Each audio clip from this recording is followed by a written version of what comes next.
Hi guys! So for today's video ay naisipan natin ulit na gumawa ng refreshing fruit drinks. So ayan nga guys, ihahalo-halo lang natin yung ating mga sangkap.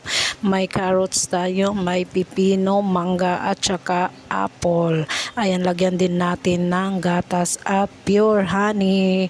Pampalasa ito siya guys, at saka ayan, imimix lang natin ng saglit, tapos iuulit natin kasi marami pa ang medyo malalaki, may mga buo pa. So ayan, nagkulang yata sa condensed milk, so lagyan natin ng condensed milk para medyo tumamis naman siya ng kaunti. So ayan, isinisali na natin siya guys dahil na-mix na talaga siya. At saka ayan na tikiman time. Sobrang sarap niya guys, as in. Thank you for